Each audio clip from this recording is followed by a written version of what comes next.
घर घर भक्ति की शक्ति चैनल में आपका स्वागत है। आइए आज कहानी सुनते हैं वृंदावन के चंदन की कहानी का भाग 2। एक शाम ठाकुर जी और किशोरी जी यमुना जी में नौका विहार करने के लिए निकले। नौका बहुत ही सुंदर तरीके से सजी हुई थी। नौका में चारों ओर कमल और मोगरे के फूल लगे हुए थे। नौका में ठाकुर जी और किशोरी जी आमने सामने बैठकर एक दूसरे के रूप रस का पान कर रहे थे और उनके पीछे बैठी एक सखी हाथ में पतवार को लिए नौका को चला रही थी। तभी अचानक से सखी के हाथ से पतवार छूटकर यमुना में चली गई और वो घबरा सी गई और घबराहट के कारण वह अपने पैरों के नाखून से नौका की भूमि को कुरेदने लगी। तभी अचानक से ठाकुर जी का ध्यान पीछे बैठी सखी पर पड़ा और बोले, अरे सखी इतनी घबराई हुई क्यों हो? उसने हाथ जोड़कर बड़ी विनम्रता से कहा, कन्हैया मेरी पतवार यमुना जी में गिर गई है। तो ठाकुर जी मुस्कुराकर बोले, इसमें घबराने की क्या बात है? और आंखों ही आंखों में उन्होंने किशोरी जी को कुछ इशारा किया।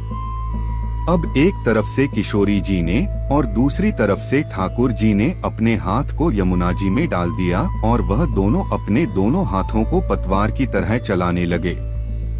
झुकने के कारण किशोरी जी के सिर पर ओढ़ी चुनरी यमुना जी में भीग रही थी और उधर दूसरी तरफ ठाकुर जी का गले में पड़ा पीताम्बर यमुना जी में भीग रहा था।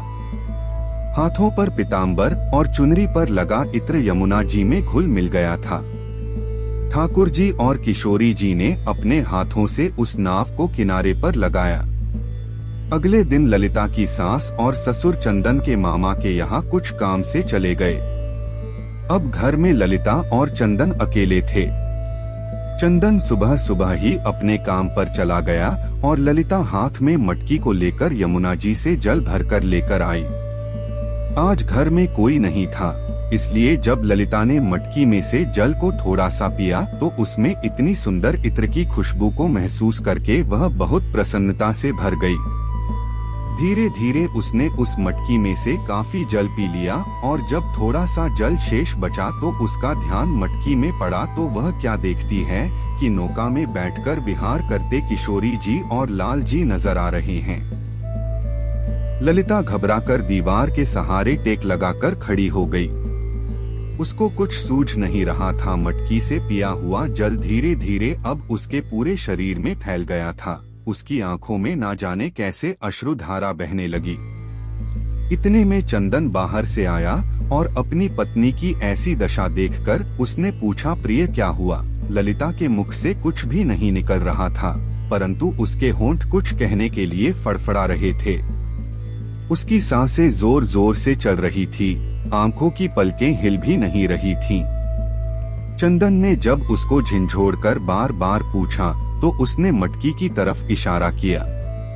चंदन ने जब मटकी की तरफ देखा तो उसको भी मटकी में ठाकुर जी और किशोरी जी की नौका विहार की छवि दिखाई दी और वह झूम झूम कर नाचने लगा और ललिता को पकड़कर उसने खींचकर जोर से अपने अंक में भींच लिया और कहने लगा, अरे प्रिय आज तुझे ब्रज ने स्वीकार कर लिया है, आज तुझे मेरे श्यामा श्याम जी ने स्वीकार कर लिया है। ललिता कुछ समझ नहीं पा रही थी और चंदन की तरफ देखी जा रही थी तो चंदन ने उसको समझाते हुए कहा कि तुम्हारे कोई पुण्य कर्म थे जो तुझे ब्रज में कदम रखने का सौभाग्य प्राप्त हुआ। ब्रज में कदम रखकर तुम्हें सुख प्राप्त हो रहा था, लेकिन उस सुख को आनंद में बदलने के लिए तुझे किशोरी जी की आज्ञा की प्राप्ति जरूरी थी। इसलिए मैं तुझे बरसाना धाम ले गया था ताकि तुझे भी वहाँ पर किशोरी जी का आशीर्वाद प्राप्त हो। यह उन्हीं की कृपा प्राप्ति है जो आज तुम्हें ठाकुर जी और किशोरी जी के नौका विहार के दर्शन इस मटकी में प्राप्त हुए हैं, क्योंकि आज तुझे ठाकुर जी और किशोरी जी ने अपना लिया है। जो यमुना जी का जल धीरे धीरे उसके शरीर में प्रवेश हुआ था वह ठाकुर और किशोरी जी की कृपा की छलनी से उसके पाप नीचे बैठ गए थे और अब उसके पुण्य कर्म ऊपर थे, इसलिए ललिता को इस आनंद की प्राप्ति हो चुकी थी। ब्रज में तो हर कोई आता जाता रहता है और उसको सुख की प्राप्ति होती रहती है, लेकिन जिस पर ठाकुर जी व किशोरी जी की कृपा हो उसको सुख के साथ साथ ठाकुर जी के आनंद की भी प्राप्ति होती है। इसलिए हमें ठाकुर जी के मीठे आनंद को अपने रोम रोम में प्रवेश करा के उस आनंद से प्राप्त प्रेम की मृगतृष्णा को इतना बढ़ाए कि वह प्रेम आँखों में निकलने वाले नमकीन अश्रुओं के द्वारा बहकर ठाकुर जी और किशोरी जी की मीठी कृपा से सरोबार हो सके।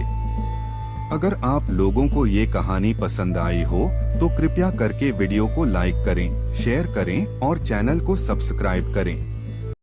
जय श्री कृष्ण। राधे राधे।